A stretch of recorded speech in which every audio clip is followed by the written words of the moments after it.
Shalom everyone. This week we'll learn about Parshat Tisa. This Parsha is the turning point in Jewish history. So until now we've been on the up. We left Mitzrayim. This week we'll learn about the golden calf. But before we get to the golden calf, before we get to the concept of forgiveness, which we first meet in our Parsha, the idea that Moshe doesn't just give up when Hashem says they've messed up, it's over. No, Moshe prays and argues and pleads and wins our case. The idea that we can have a second set of tablets after Moshe breaks the first ones. But first, let's go in order. Our Parsha begins with the story of Bezalel. We have the commandments of counting the Jewish people. Hashem says, when you count the Jewish people, remember that they're supposed to be infinite. The concept of the Jewish people is beyond any number, so you're not supposed to count Jews. So the Torah says, okay, let each Jew donate half a shekel and we'll count it. And the idea of a half a shekel is that we're all part of a greater whole. No one's complete alone. Together, we can create something complete.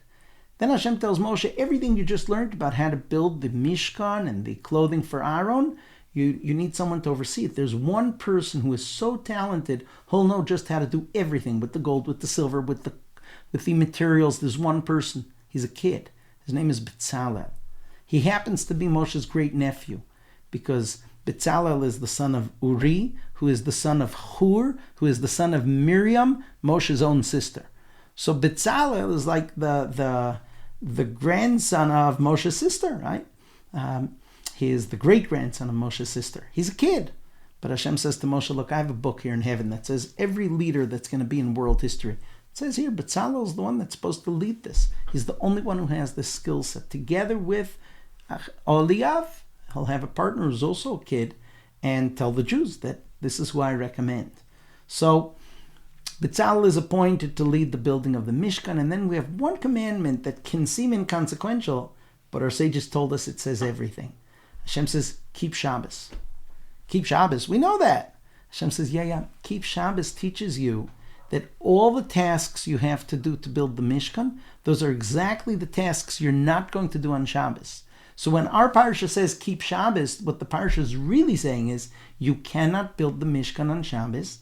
And if you want to know what's prohibited on Shabbos, just look at what are important tasks in the building of the Mishkan. And this is how we derive the 39 prohibited tasks from which everything else is derivatives of Shabbos. So the whole Shabbos concept, how we keep Shabbos today, is derived from this, that Hashem says keep Shabbos. Building the Mishkan doesn't override that. Now, Moshe told the Jews he was leaving for 40 days and 40 nights. And the day he left, they counted as day one. So in all of Tanakh, you're going to see that when we are given numbers, we don't know what to do with it, even though a number seems to be something so easy. So they counted day one, the day Moshe ascended the mountain, which was wrong. Day one was the next day.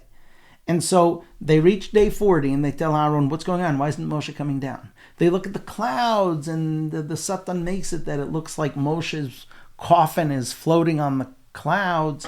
And they tell Aaron, didn't Moshe say he's coming on day 40? We've been counting, it's day 40, where's Moshe? So the people are panicking. And of course, we have some not such pious people who have joined us, called the Erev Rav, and they start telling Aaron, we have to make an idol, we can't be alone in the desert, we need some means of connecting to God. If Moshe isn't here to prophesy, so someone else has to help us. So who steps up? Remember Bezalel? Bezalel's grandfather, Hur, Miriam's own son. He was left responsible together with Aaron. When Moshe left, he said, if you guys have any questions, Aaron and Hur, they're in charge. So Hur steps up and he says, hello, stop, no such thing. And they kill him. And when Aaron looks and sees his nephew Hur was just murdered, Aaron realizes that the crowd has gone wild. It's not all of the Jewish people, it's not the masses, but the masses are silent. The masses don't tell Aaron, hey, we're behind you, you can do whatever you say. And the masses don't protect Hur. Aaron is standing there against the masses who are silent, and 1,000 or 2,000 who have come together and murdered his nephew, the other leader of the Jewish people. So Aaron says, if I try to stand up to them, they'll kill me too, and I've helped nothing. So Aaron says, you know what, let me guide them away. So Aaron says, we'll celebrate God tomorrow. Let's everyone prepare. You want me to prepare you an idol? No problem, I'll do it.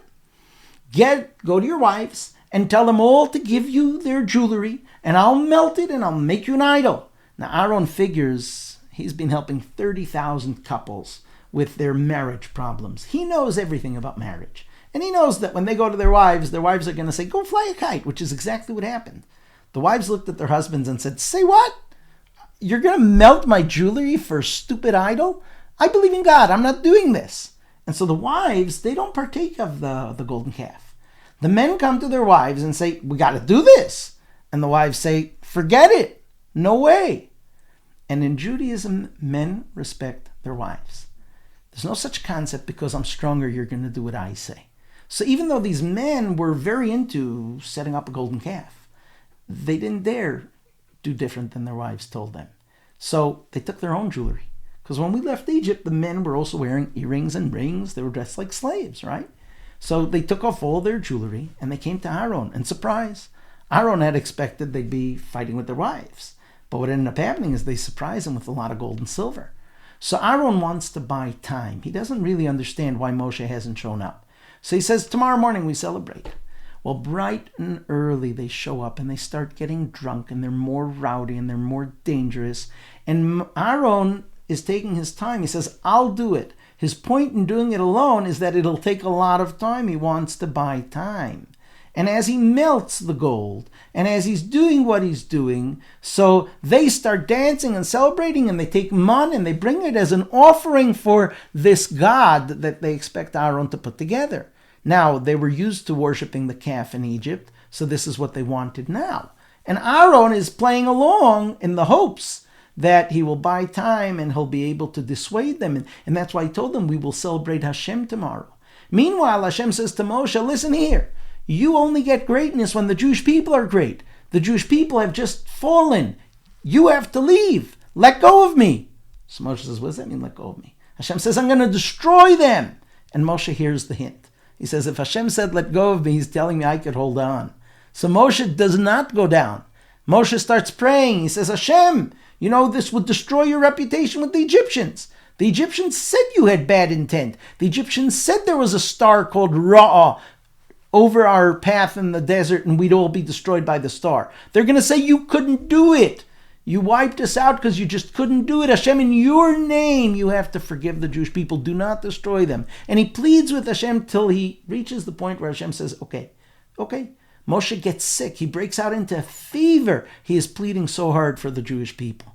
And then, only after he has the assurance that Hashem won't annihilate us, Hashem had told Moshe, I'll make you into the Jewish people. And Moshe says, please, I want them to continue.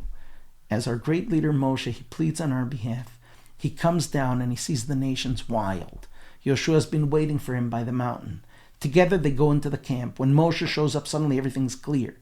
They run to Moshe and they see he's holding the 2 tablets made by God. And they try to hold the tablets. And Moshe says, no, I'm not giving you the tablets. And all the elders run to Moshe and they try to hold the tablets. But Moshe was stronger. He grabbed the tablets away and threw them to the ground, smashing them. The one creation that God says, I will make and give you. Moshe understands that this is the marriage contract. If I bring this into the camp, they're doomed. It says, I am Hashem, your God. You will not have a God but me. But the Jews just transgressed. They just worship the golden calf. So Moshe Rabbeinu says, I have to destroy the marriage contract. If I destroy the marriage contract, so we're not married. We're not married, so it's not so bad. It's not nice. It's not right. But I took the marriage contract and I destroyed it. So in doing so, Moshe Rabbeinu does one of the greatest acts of Jewish history. He breaks the tablets. And then he goes into the camp and he judges the Jewish people and he punishes those who need to be executed, those who need to be punished. And then he gathers the Jewish people and he says, you've done something terrible. You've done something terrible. I'm going to go and try to atone for what you've done. And he goes up the mountain for another 40 days and 40 nights in prayer. And ultimately, at the end of our Parsha, Moshe comes back. He teaches us that God is forgiving. He teaches us the 13 attributes of mercy that are revealed to him on the top of the mountain. Hashem, the first 2 attributes is Hashem is merciful before we've transgressed, even though he knows full well that we will. And after we've transgressed, he doesn't say, boy, what a disappointment. No, he says, I'm still the same Hashem. I'm still merciful. And the 13 attributes teach us about Hashem's kindness and mercy. and the idea that Hashem wants connection with us, that we should learn from those attributes. We should also be kind people.